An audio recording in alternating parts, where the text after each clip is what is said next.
In this video, we are going to talk about natural, relaxed, transitioning, curly, straight, and wavy, and how to retain the perfect protein and moisture balance. Or is that even a thing? Or is it something that we should just throw out the window with the rest of the Team Natural stuff? Stick around to the end of this video so we can dive deep into the truth about a moisture and protein balance. Stay with me. Stay with me, because y'all confused about what moisture balance mean, and I'm about to explain it on the day.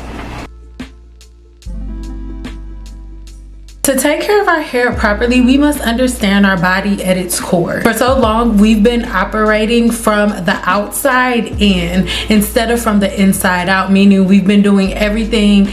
We've been trying to find the best hair product, the best shampoo, the best cream, the best oil, the best scalp oil to increase hair growth or hair health. But what we need to do is start at the core, and the only way we can do that is figure out hair and how it's actually made. So let's dive into that. The hair is made up of a protein called keratin. So when you get a protein treatment, they're not putting protein in your hair, they're just treating the protein that is your hair. Thus, the term keratin treatment is just a little play on words to get a little bit of coinage. Keratin is a very fibrous protein. It is a very, very versatile protein structure that is found in multiple places in the body, like your hair, skin, and nails.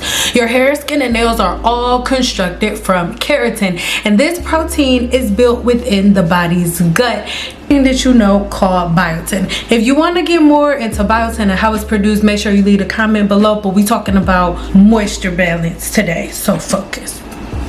Keratin's fibrous structure gives the hair shaft elasticity, so it has wear and tear and can last through the test of time through different types of manual manipulation that could cause mechanical damage.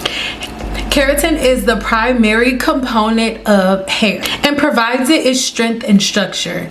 Keratin is the main component of your nails, giving it its strength and structure, making your nails very strong and resilient. The outermost layer of the skin is called the epidermis, which contain secret little soldiers that produce keratin. Feathers and horns, hooves and claws all are constructed from keratin. The next component of your hair is melanin. Melanin is something that everybody has. That's a whole nother conversation, because everybody has melanin. If you black, you got something called neuromelanin, but that's a conversation for a whole nother day.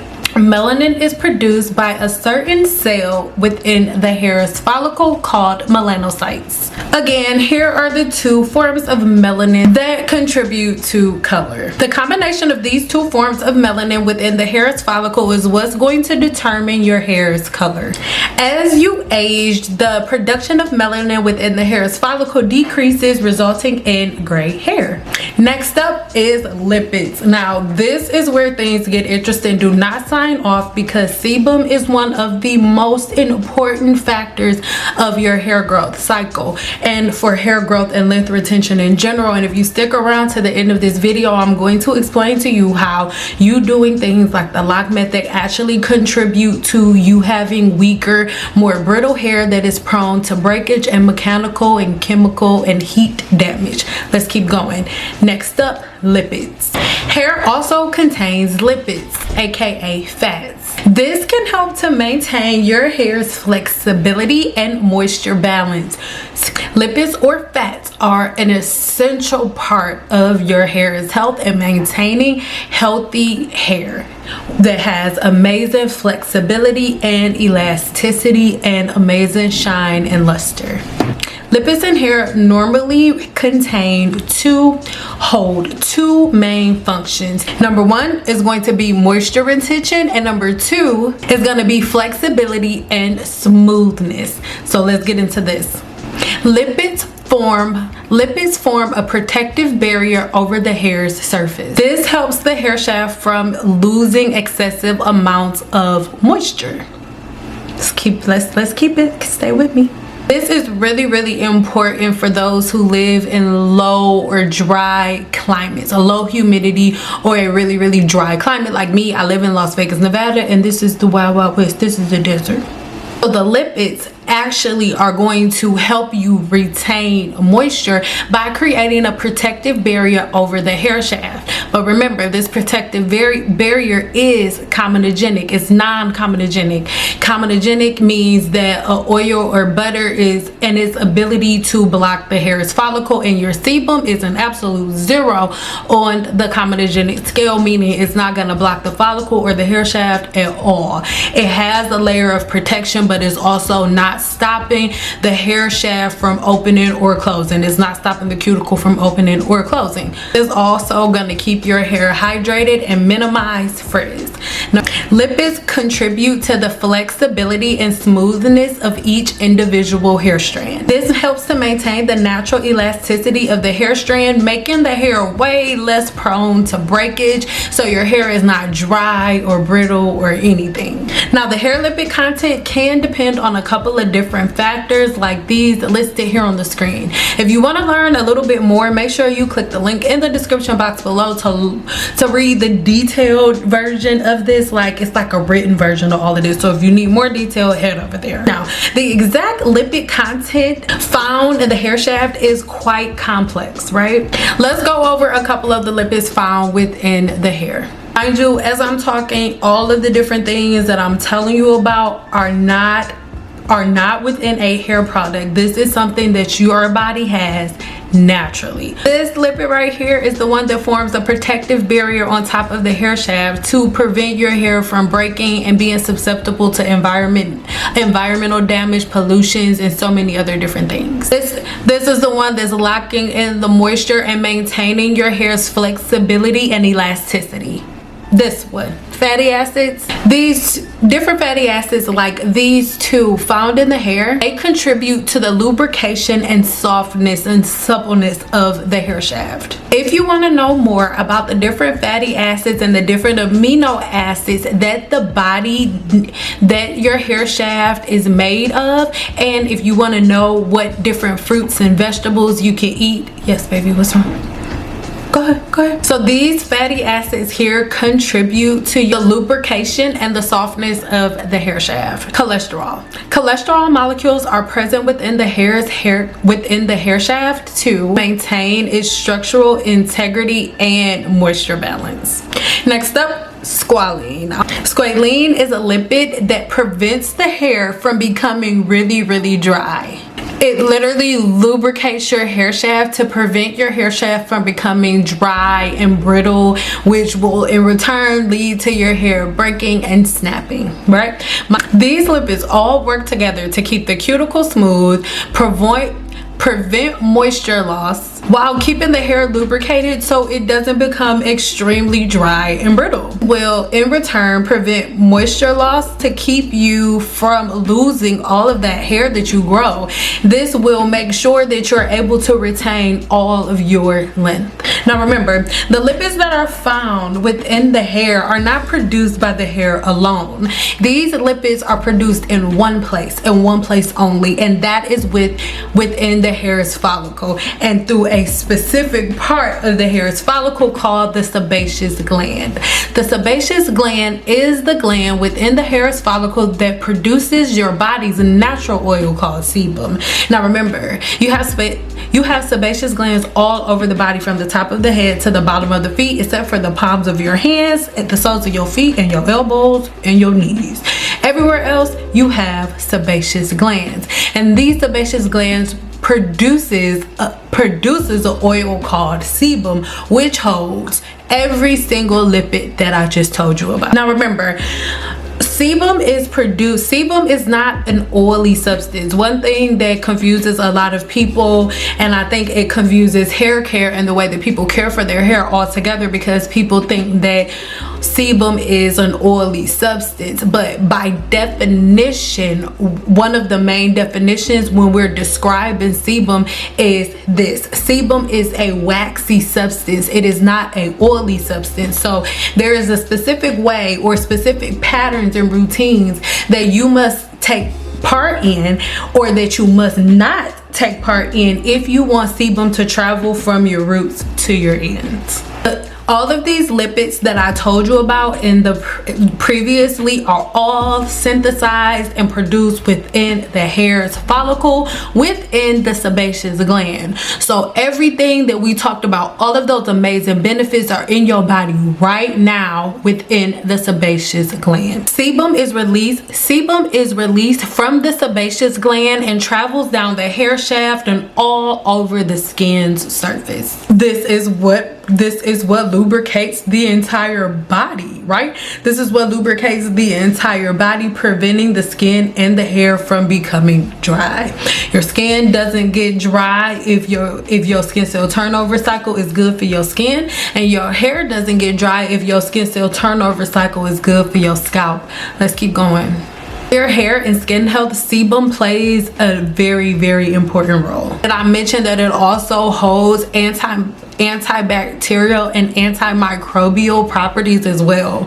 So when I say it's protecting your hair shaft, it's not just putting UV radiation up, it's literally containing things that fight off bacteria from the outside world. Remember, sebum production can be slowed down, or sebum production can be disrupted completely by doing certain things like the lock method. If you are somebody who greases the scalp, if you are somebody who puts highly comedogenic oils on top of the scalp, what you do is you block the flow of the sebum that is trying to come out of your scalp. So as all of these lipids are being produced within the hair's follicle, when you grease the scalp, what you do, you block all of these lipids and all of this sebum and all of the different benefits that it's supposed to cause. You block it from coming out of the hair's follicle. And then let's say you don't grease the scalp, but you do something like the lock method, where you put multiple layers of products on the hair shaft. As soon as you wash your hair, you put 3 layers of products on top of your hair, and naturally your cream and a butter is going to be extremely comedogenic, right? So the sebum never has a chance to touch your hair shaft. So even though you are going through all of the natural stuff and you're growing your hair out, anytime you do anything to your hair breaks off. And that is because all of those lipids that are supposed to be touching your hair to reinforce your hair, for all of the different properties that we just talked about before, I'm not going to go over them, then we'll wind it. For all of the different properties that we talked about before, none of those things are able to happen to your hair, because your hair has layers and layers and layers of products on it, and none of these products are as strong or as powerful as what is being produced within your hair's follicle right now at this very second as we're speaking. Remember, all of the lipids that we named within sebum also condition the hair. Remember all of the conditioners, all the leave-in conditioners that you guys talk about? Like, they're all great, they're all amazing, right? But none of them do anything in comparison to what your hair's natural sebum can do. Hair products are tools to aid you in spreading the sebum from the roots to the ends, but they are not a replacement for sebum. There is no product on the market that is as powerful as the natural sebum that is coming out of your scalp. And if you've heard of one, let me know what it is, because even great products like Olaplex, they don't claim to be better than what your body can actually do. Like, Olaplex is a molecule. It aids you at enforcing and rebuilding your hair shaft, not it being a replacement for things that your hair shaft needs naturally. All right, so again, there's no oil that you can put on your hair that is going to be better than the natural sebum that is flowing from your scalp. Sebum is a natural hair conditioner, right? So that's why you don't overload on conditioner. There are a lot of different factors that go into sebum production, whether it's low or high. There are so many different factors, being like genetics, and when we're talking about genetics, there are a lot of different, what they really mean by genetics is really like generational patterns, generational habits. So in most families, they eat the same way, and because they have the same types of diets and the same patterns and routines, what ends up happening is a lot of the same diseases and a lot of the same illnesses will follow. So if everybody does their hair the same way, and this way of doing your hair results in low sebum production, then genetically this family has a low sebum level. Does that mean that you are automatically gonna have a low sebum level for the rest of your life? No, that just means that genetically your patterns are causing you to have a low sebum level. Again, get to the core. And then that it has a lot to do with your diet, the way that you style your hair, products that you use, things that you put on the scalp, and so many different things. If you want to know how to increase your sebum production or what things go directly into decreasing it, then make sure you check the link in the description box below and head over to my blog, where I tell you exactly how to increase your sebum production. Even though sebum is great, there's always that little thing, that little window where too much of a good thing ain't a good thing no more.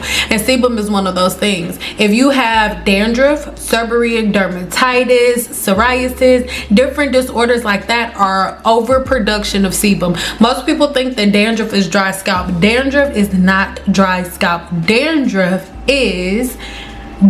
is a mild version of seborrheic dermatitis, and seborrheic dermatitis is an overproduction of sebum within the hair's follicle, right? So if you have dandruff, you have an overproduction of sebum, and a lot of people are going to be mad at me when I say this.